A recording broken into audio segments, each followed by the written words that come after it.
Hello everyone. आज हम लोग डिस्कस करेंगे न्यू टॉपिक, वो है मैकेनिज़्म ऑफ ब्रीथिंग।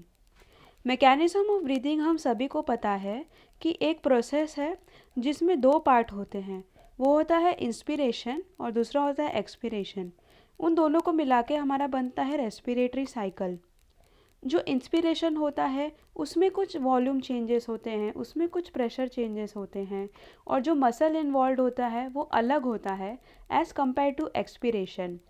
आसान सी भाषा में कहा जाए तो इंस्पिरेशन एक वो टाइम होता है जिसमें हमारा एयर इन्वायरमेंट से अंदर की तरफ लंग्स में आता है, और एक्सपिरेशन वो प्रोसेस है जिसमें CO2 के फॉर्म में वो एयर हमारे इन्वायरमेंट में वापस जाता है। तो इंस्पिरेशन में जो प्रोसेस होता है इंस्पिरेशन का वो होता है एक्टिव प्रोसेस। एक्टिव प्रोसेस मतलब कि यहाँ पे ATP का यूज़ होता है, और साथ में इसे हम बोलेंगे कि वो ATP डिपेंडेंट प्रोसेस होता है। जो मेजर मसल इसमें इन्वॉल्व होता है वो होता है डायफ्राम। आगे चल के हम इन सब का यूजेस क्या है इंस्पिरेशन में वो देखेंगे। साथ ही में जो एसेसरी मसल्स यहाँ पे यूज़ होती हैं वो होता है scalene muscle, sternocleidoid muscle, external and internal costal muscles.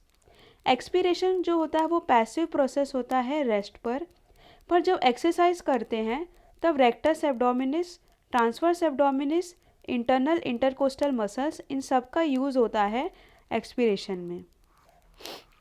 अब हम डिटेल में पढ़ेंगे पहले इंस्पिरेशन के बारे में। 3 टाइप के प्रेशर्स होते हैं, इंट्राप्लूरल प्रेशर, एल्वियोलर प्रेशर और ट्रांसपल्मोनरी प्रेशर।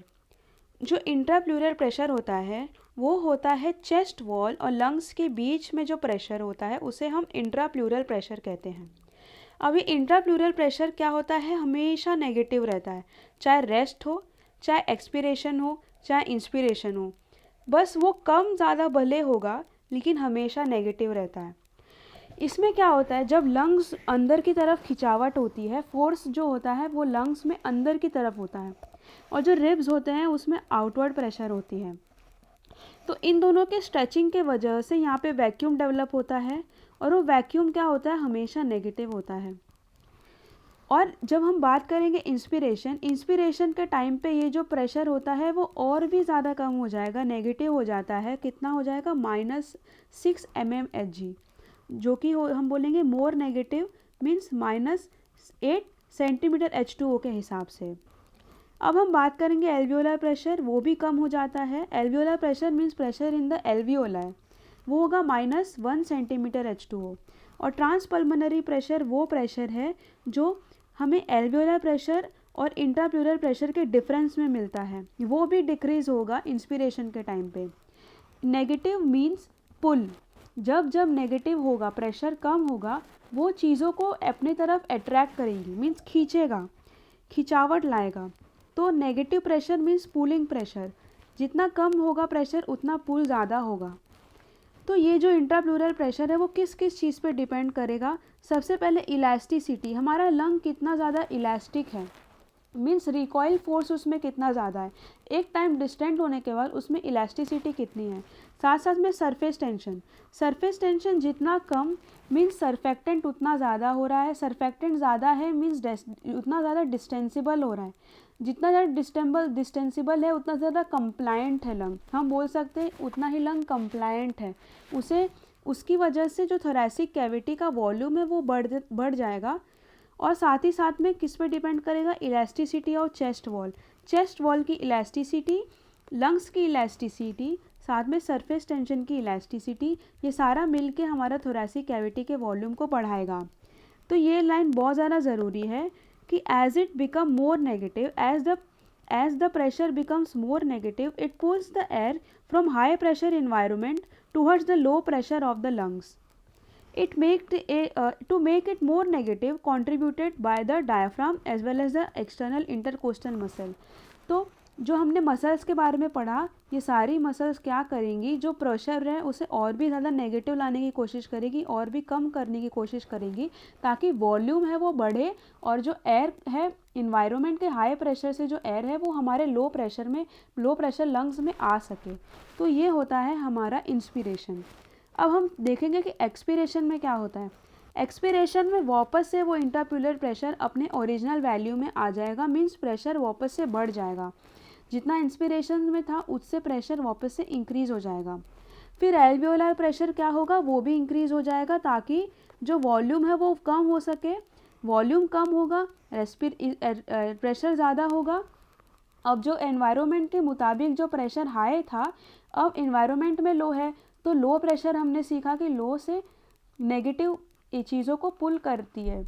तो अब इन्वायरमेंट में हमारा एयर वापस बाहर की तरफ जाएगा CO2 के फॉर्म में। वॉल्यूम कम होगा, प्रेशर बढ़ेगा तो एयर बाहर की तरफ वापस जाएगा। अब इन सब चीज़ों में कौन कौन कंट्रीब्यूट करेगा? रिब्स का मसल कॉन्ट्रैक्ट करेगा, एयर प्रेशर बढ़ाएगा, जो थोरेसिक रीजन के एयर के मुताबिक से ज़्यादा हो जाएगा प्रेशर। इंटरनल इंटरकोस्टल मसल जो है वो कॉन्ट्रैक्ट करेंगे, एक्सटर्नल इंटरकोस्टल जो है वो रिलैक्स करेंगे। हमें इन पॉइंट में कंफ्यूज नहीं होना है। फिर रिलैक्सेशन ऑफ डायफ्राम होगा, जिसकी वजह से लंग्स जो है वो कंप्रेस हो जाएंगे। इन सब की वजह से जो प्रेशर होगा वो इंक्रीज़ होगा और जो एयर है वो बाहर की तरफ पुश हो जाएगा। अब हम समझेंगे कि ये जो ब्रीदिंग है वो होता कैसे, मीन्स उसका न्यूरल रेगुलेशन होगा, जिसकी वजह से ब्रीदिंग मैकेनिज़्म होगी। किन किन चीज़ों से ये ब्रीदिंग मैकेनिज़्म मेंटेन की जाती है, साथ साथ में रेगुलेट की जाती है, वो चीज़ें होती हैं हमारी मेडुला और साथ में हमारा पॉन्स। सबसे पहले हम बात करेंगे नर्व्स के बारे में। कौन कौन से नर्व्स? जो इंटरकोस्टल नर्व्स होते हैं, साथ में जो हमारा फ्रेनिक नर्व है, वो क्या होता है, जो ब्रेन है हमारा ब्रेन को ट्रांसमिट करेगा उसकी हमारे रेस्पिरेटरी मसल की एक्टिविटी को। जो इंट्राकोस्टल नर्व है और जो फ्रेनिक नर्व है वो हमारे रेस्पिरेटरी मसल की एक्टिविटी को जो ट्रांसमिट करेगा ब्रेन को। तो उसके लिए हमारे ब्रेन में मेडुला प्रेजेंट होता है। मेडुला में 3 टाइप के ग्रुप्स होते हैं, pre Botzinger complex, ventral respiratory group complex and dorsal respiratory group. जो प्री बोस्टिंकर कॉम्प्लेक्स होता है, इसमें क्या होता है, वो है पेस मेकर, जो स्पाइनल कॉर्ड के थ्रू C3, C4, C5 को एक्टिवेट करेगा फ्रेनिक नर्व के। डायफ्राम कॉन्ट्रैक्ट होगा और हमारा इंस्पिरेशन होगा। जो वेंट्रल रेस्पिरेटरी ग्रुप है वो पैसिव प्रोसेस करेगा, यानी एक्सपीरेशन को। फिर हमारा जो डॉर्सल ग्रुप है, डॉर्सल ग्रुप क्या करता है, RAMP सिग्नल जनरेट करेगा और वो स्मूथली राइज करेगा हमारे टाइडल वॉल्यूम का, जो ज़रूरी होता है हमारे इंस्पिरेशन के लिए। तो ये 3 ग्रुप्स ऑफ न्यूरॉन्स जो होते हैं वो बहुत ज़्यादा ज़रूरी होता है हमारे इंस्पिरेशन के लिए, साथ ही साथ में एक्सपीरेशन के लिए। अब वो जो पॉन्स होता है, पॉन्स में अपर न्यूरॉन होता है और लोअर ग्रुप ऑफ न्यूरॉन होता है।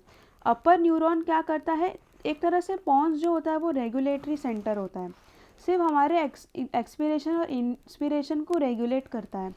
तो जो न्यूमोटैक्सिक सेंटर है, जिसको हम लोग अपर ग्रुप बोलते हैं, वो हमारे रेस्पिरेटरी रेट को बढ़ाता है। और जो लोअर ग्रुप होता है उसको हम लोग एपियोन्यूस्टिक सेंटर कहते हैं, जो क्या करेगा, इंस्पिरेशन को प्रोलॉन्ग कर देगा और डेप्थ ऑफ इंस्पिरेशन को बढ़ा देता है।